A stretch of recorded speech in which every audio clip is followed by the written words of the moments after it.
Hello my dear student, आपके सामने आज हम बताएंगे बहुपद। तो माय डियर फ्रेंड्स, एकदम आप स्टे रहिएगा। बहुपद आज हम समझाएंगे, बहुपद का एकदम बेसिक बताएंगे। आखिर आपको देखिए, इसमें से आपको समझ में नहीं आता है। अगर आप क्लास 9th में हैं और 10th में अभी एंट्री किए हैं क्लास में, जस्ट आप पढ़ने वाले, अभी आप अगर 9th में जाएंगे क्लास में, या आप पहुँच चुके हैं 10th में, आप या जाने वाले हैं या पहुँच चुके हैं, तो पहला चैप्टर जो मिलेगा वो बहुपद से रिलेटेड चीज़ें मिलती हैं। तो हम 10th के हिसाब से चलते हैं, क्योंकि बहुपद वहाँ पर आपको समझना ज़रूरी है। पहले समझते हैं बहुपद क्या होता है। तो बहुपद से पहले हम पद समझते हैं कि आखिर पद क्या होता है। तो ध्यान दीजिएगा बातों को। एक चीज़ आपने पढ़ा होगा, सबसे पहले आप देखते हैं तो एक होता है आपका चर और एक होता है आपका अचर। एक होता है आपका चर और एक होता है अचर। अगर हम ए से लेकर के जेड तक की चीज़ों के से जो बन जाता है उसको हम चर बोलते हैं, और 0 से लेकर के आप 1 2 इस तरीके से 9 तक आपका जो भी मिलके बन जाता है वो हमारा हो जाता है अचर। समझ गए बात? मतलब आपने लिखा ए, तो ये क्या हुआ? आपका चर हो गया, वेरिएबल। और अगर आपने लिखा p, तो ये क्या हो गया? चर हो गया। आपने लिखा x, ये क्या हो गया? चर हो गया। आपने लिखा z, ये चर हो गया। आपने लिखा m, आपने लिखा o, ये सब क्या है? ये आपके वेरिएबल्स हैं, यानी चर हैं। ध्यान दीजिएगा इस बात को। ये हमारी वैल्यू क्या होती है? वेरिएबल होता है। इसमें कोई ना कोई वैल्यू प्लेस की जा सकती है, मतलब ये स्थिर नहीं होता है, ये फिक्स नहीं होता है। यानी a बराबर आपका कुछ मान हो सकता है, 1 2 3 4 कुछ भी हो सकता है। लेकिन यहाँ पर जो वैल्यू होती है ये हमारा होता है 0 से मिला करके आप बनाएंगे। जैसे 1 10 हो गया, इस तरीके से 2 हो गया, 5 हो गया। अगर 2 और 5 मिला लिए तो 25 बन जाएगा। तो इस तरीके से जो भी संख्या हमारा, मतलब इन 0 ले लिए, 1 ले लिए, 2 ले लिए, 3 ले लिए, 9 तक, 1 से लेकर 9 तक, और 0 को ले लिया, इनसे जो भी संख्या बनेगी वो हमारी क्या होती है? अचर पद होता है। मतलब अचर पद नहीं, अभी अचर होता है। क्या होता है? अचर। समझ गए बात को? कांस्टेंट होता है। तो इस तरीके से चर अचर। और हमारे चैनल पर आप देखेंगे बेसिक चैनल, मतलब बेसिक एक प्लेलिस्ट है। अगर आप गणित जरा से भी नहीं आता है तो आप उस प्लेलिस्ट को चेक कर लीजिएगा। 0 to हीरो एक मैथ्स की प्लेलिस्ट है, एकदम बेसिक से स्टार्ट किए, एकदम बेसिक से XYZ आप सीखेंगे उसमें। जरूर आप स्टार्ट कर दीजिए उस प्लेलिस्ट को, एक एक करके वीडियो देख डालिए, बहुत ही फायदा आपको होने वाला है, ये समझ लीजिएगा। तो ये हमारा, मैं 10th लेवल के चल रहा हूँ, इसलिए मैं पूरा बेसिक यहाँ पर नहीं बता पाऊँगा, लेकिन फिर भी बहुत ही बता दूंगा।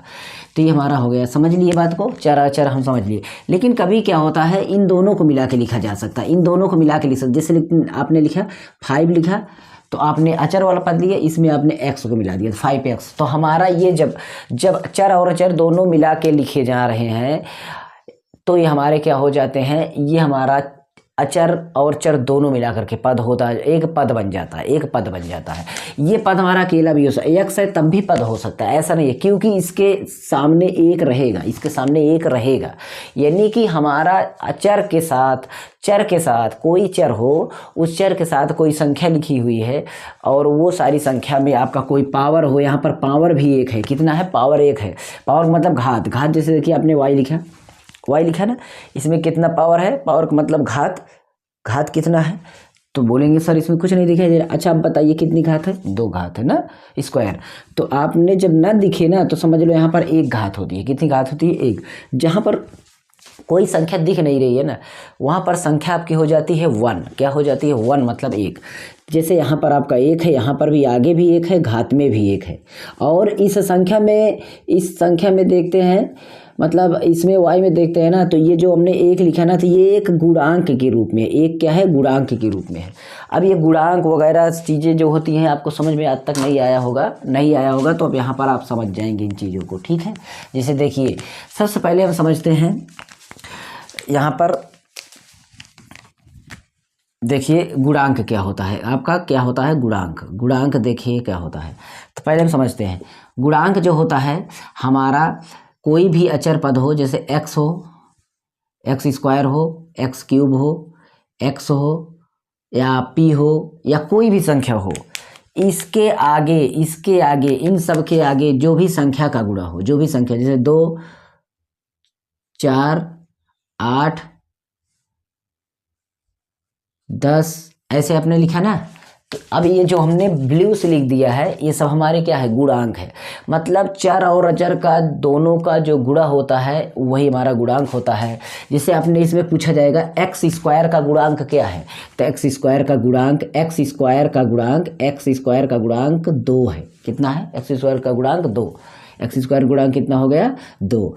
इसी तरीके से इसमें पूछा जाएगा एक्स क्यूब का गुणांक। एक्स क्यूब का गुणांक अगर पूछा जाए कि एक्स क्यूब का गुणांक बताइए, तो एक्स क्यूब का गुणांक गुणा में कौन सा है 4, तो एक्स क्यूब का गुणांक कितना हो जाएगा 4। इसी तरीके से अगर देखेंगे कि पी का गुणांक कितना है 10, लेकिन आपका कोई भी जहाँ पर चर ही ना हो, जैसे ऐसे लीजिएगा, इसमें गुणांक की ज़रूरत नहीं है। तो चर के साथ जो आपका चर है उसके साथ जो अचर पद हमारा मिला रहता है वो हमारा क्या होता है, गुणांक होता है। तो इस तरीके से आपने गुणांक पता कर लिया, आपको गुणांक पता हो गया ना। अब हम बताते हैं गुणांक के बाद आपका समझ लीजिए पद। अब हम बताते हैं पद। पद क्या होता है इसको देखिए, जैसे आपने सब संख्या आपने लिखा 5x, तो हमारा एक पद हो गया, चर और चर दोनों को मिला के लिख दिया, पद हो गया। और इसी तरीके से हमने लिखा +9x, ये 9x हमारा क्या हो गया, पद हो गया। इसी तरीके से हमने लिखा 8, ये तो 8 हमारा क्या हो गया, पद हो गया। जब हमारा चर और अचर कोई भी लिख उठे, हमने लिख दिया तो हमारा एक पद हो जाता है, लेकिन कंडीशन यही होनी चाहिए कि एक पद हमेशा काउंट होगा कहाँ तक, जब तक प्लस और माइनस न लगे। जब तक प्लस और माइनस के बीच, इसके बीच के बीच, प्लस और माइनस के बीच का जो भी चीज़ लिखा जाएगा वो हमारा पद होगा। जैसे देखिए यहाँ पर कौन सा सिंबल है, यहाँ पर प्लस है, ध्यान दीजिए यहाँ पर क्या है, प्लस है, ठीक है। प्लस या माइनस, माइनस या प्लस, चाहे जो भी, इससे नहीं मतलब है, यानी प्लस माइनस। तो यहाँ पर है प्लस, यहाँ पर है प्लस, देखिए यहाँ पर है प्लस, यहाँ पर, इसके बीच में जो है ये क्या है, हमारा ये पद है, यही तो हमारा पद है, यही तो हमारा पद है। और यहाँ से देख रहे हैं यहाँ पर है माइनस, इन दोनों के बीच में हमारा 9x क्या है, ये भी हमारा पद है। और इस तरीके से प्लस और माइनस इनके बीच में देख रहे हैं, तो हमारा अब सोचेंगे सर इसके बाद हमारा पद का, इसके बाद हमारी संख्या नहीं है तो कोई संख्या आएगी नहीं, तो रिवर्स होगी, फिर ये वाली संख्या मानी जाएगी। तो इसके और इसके बीच में हमारा पद ये 8 है। तो कुल मिला के हम समझते हैं जब तक प्लस और माइनस न निकले, जब तक प्लस माइनस आपका न लगा हो, तब तक वो पद ही होता है। जैसे कन्फ्यूजन बनाने के लिए मैं बता रहा हूँ, जैसे देखिए आपने लिखा यहाँ पर 3x² y² zp। अब ये बताइए इसमें आप क्या करेंगे, यहाँ पर 3x क्या है, पद है, बीच में यहाँ पर प्लस लगा हुआ है, कहीं पर नहीं लगा है, यहाँ पर देखिए कहीं पर प्लस लगा नहीं लगा, ये पूरा का पूरा हमारा एक पद है, ये पूरा का पूरा हमारा पद है, ये पूरा का पूरा पद है, ठीक है। क्यों? क्योंकि हमारा इसमें प्लस माइनस नहीं लगा है अभी तक, और जब तक न लगा मिले आगे तब तक पद अलग नहीं होता है, ठीक है। प्लस माइनस से, प्लस और माइनस से, प्लस और माइनस से, प्लस माइनस से पद अलग होते हैं, पद अलग हो जाते हैं, पद अलग होते हैं, ये चीज़ ध्यान देना, पद हमारे अलग हो जाते हैं। जैसे आपने यहाँ पर देखिए इसमें पूरा है तो ये पद नहीं, मतलब पद है। आपने इस तरीके से x² माइनस 10x प्लस 12, तो ये देखिए एक पद, दो पद, तीन पद, कितने पद हो गए, कुल 3 पद हमारे हो गए। इस तरीके से कितने पद हो गए, 3 पद। और हर एक पद का चिन्ह आगे वाला माना जाएगा जो पहले ही होगा। जैसे इसमें कौन सा सिंबल है, प्लस, नहीं लिखा रहता तो प्लस रहता है, और 10 में क्या चिन्ह है लगा, मतलब माइनस, तो माइनस 10x माना जाएगा। इसमें 12 में कौन सा लगा, प्लस, तो चिन्ह सहित हमारा पद होता है। प्रत्येक चिन्ह में कोई ना कोई, प्रत्येक पद में हमारा कोई ना कोई चिन्ह होता है, कोई ना कोई चिन्ह होता है, या तो प्लस या तो माइनस, ये चिन्ह होता है पद में हमारे साथ, हमेशा कोई ना कोई चिन्ह होगा, ये चीज़ ध्यान देना। यदि यही चीज़ इस तरीके से लिखा रहे, देखिए 2x और 3x + 1, तो ये बताइए इसमें कितने पद हैं। तो इसमें हमारा देखा जाए तो पूरा का पूरा भी एक ही पद है। क्यों एक पद इसको मानोगे, पता है ये ब्रैकेट वाला तो इसी में है, और इसी में है तो इसके बीच में कौन सा चिन्ह होता है, ब्रैकेट के बगल हमारा कोई चिन्ह ना हो तो गुणा होता है। तो गुणा वाला चिन्ह हमारा मतलब पद को अलग नहीं करता है, वो तो एक ही बना देगा, गुणा करने से कोई संख्या एक हो जाती है। तो इनको हमारा अभी तक एक ही पद मानेंगे, लेकिन जैसे ही मैं इनका गुणा करूँगा 2 3 6 x² हो जाएगा, और 2 + 2 = 2x। अब हमारे ये अकेले के लिए एक एक पद हो गए, हमारे ये अकेले के लिए एक ही पद हो गए। समझ गए बात को। अब हमारा पद हो गया, पद के हिसाब से अब हम देखेंगे बहुपद छांटना। बहुपद पद के आधार पर, पद के आधार पर, पहले हम बहुपद समझेंगे पद के आधार पर। पद के आधार पर। अगर हम पद के आधार पर बहुपद को समझते हैं तो हमें क्या करना होता है, हमें पदों को समझना होता है, पदों को। तो देखिए अभी ये सब जो भी चीज़ें हमारा लिख दिया गया सारा, इससे हमारा क्या बनता है, इससे हमने बोला कि हमारे बहुपद बनते हैं, इससे हमारे पद बनते हैं। बहुपद हमारा ऐसे ही होगा, कुल मिलाकर इन सबसे मिलके बनेगा। तो पद के आधार पर तो हमारा बताइए, आपने लिखा केवल 5x² तो ये हमारा पद है ना। तो कितने पद, अभी एक पद, जब तक आपने इसको नहीं देखा केवल यही 5x² तो हमारा कितना है, एक है, तो एक पद है, तो एक पद ही हो जाएगा, एक पद है, एक पद ही हो जाएगा, क्या हो जाएगा, एक पदी। उसके बाद दो पद है तो द्विपदी, और तीन पद है तो त्रिपदी, ठीक। और इससे अधिक है ना, इससे अधिक है ना तो हमारा बहुपद, बहुपदी, यानी बहुत पद। तो ये हमारे बहुपद के प्रकार हैं ही, तो बहुपदी लिखने की क्या जरूरत, मतलब बहुपद हमारा एक पदी होगा, द्विपदी होगा, त्रिपदी होगा, ठीक है। तो इसमें देखिए कितने पद हैं, एक पद, दो पद, तीन पद, ये हमारा कितने पद का बहुपद है, त्रिपदी बहुपद है। इसमें हमारे कितने पद हैं, एक दो, तो द्विपदी बहुपद हो गया। इसमें हमारे कितने, एक दो तीन, त्रिपदी बहुपद है। और केवल यही लिख दिया जाए, जैसे 9x तो हमारा ये एक पदी है, यहाँ पर 9x² + 2x, ये हमारा दो पदी बहुपद हो गया। यहाँ पर हमने लिखा है x³ + 8x + 2, ऐसे लिख दिया, ये हमारा क्या हो गया, त्रिपदी। अब त्रिघात से नहीं मतलब, मैं यहाँ पर स्क्वायर लगा दूँ, अब ये त्रिघाती मतलब त्रिपदी बहुपद हो गया। एक दो तीन, जितने पद उतने प्रकार का बहुपद। अब हम अगला स्टेप देखेंगे कि अगला बहुपद हमारा कौन सा आता है। तो अगला बहुपद, पहला हो गया पद के आधार पर, दूसरा हमारा घात के आधार पर। किसके, घात के आधार पर बहुपद, घात के आधार पर बहुपद, ठीक है। घात के आधार पर बहुपद देखेंगे। अब हमारा इसमें क्या होगा, घातों को देखेंगे। घातों को मतलब जो हमारा पद होगा उसमें देखेंगे सबसे बड़ी घात किसमें है, सबसे बड़ी घात किसमें है। जैसे हमने यहाँ पर देखा, इन दोनों में ये एक पद, दो पद हुए ना, इसमें घात कितनी में है, सबसे बड़ी घात कहाँ पर होती है, जो चर लगा हो उसके यहाँ सर पर जो लगा होता है वो घात होती है। यहाँ पर घात 7, यहाँ पर घात 6, तो ऐसे घातों को, और जहाँ पर कोई घात ना लगे वहाँ पर एक घात होगा, ये चीज़ ध्यान देना। जैसे देखिए इसमें घात 2 घात है, इसमें घात कितनी है, 1 घात है, इसमें कितना है, घात ही नहीं है, शून्य पद है, मतलब शून्य घाती है। तो इसमें 2 घात है तो कितना हो जाएगा, 2 घाती, ठीक है। तो इसी तरीके से 1 घाती, 2 घाती, ठीक है,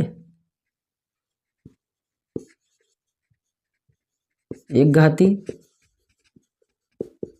2 घाती, त्रिघाती, ठीक।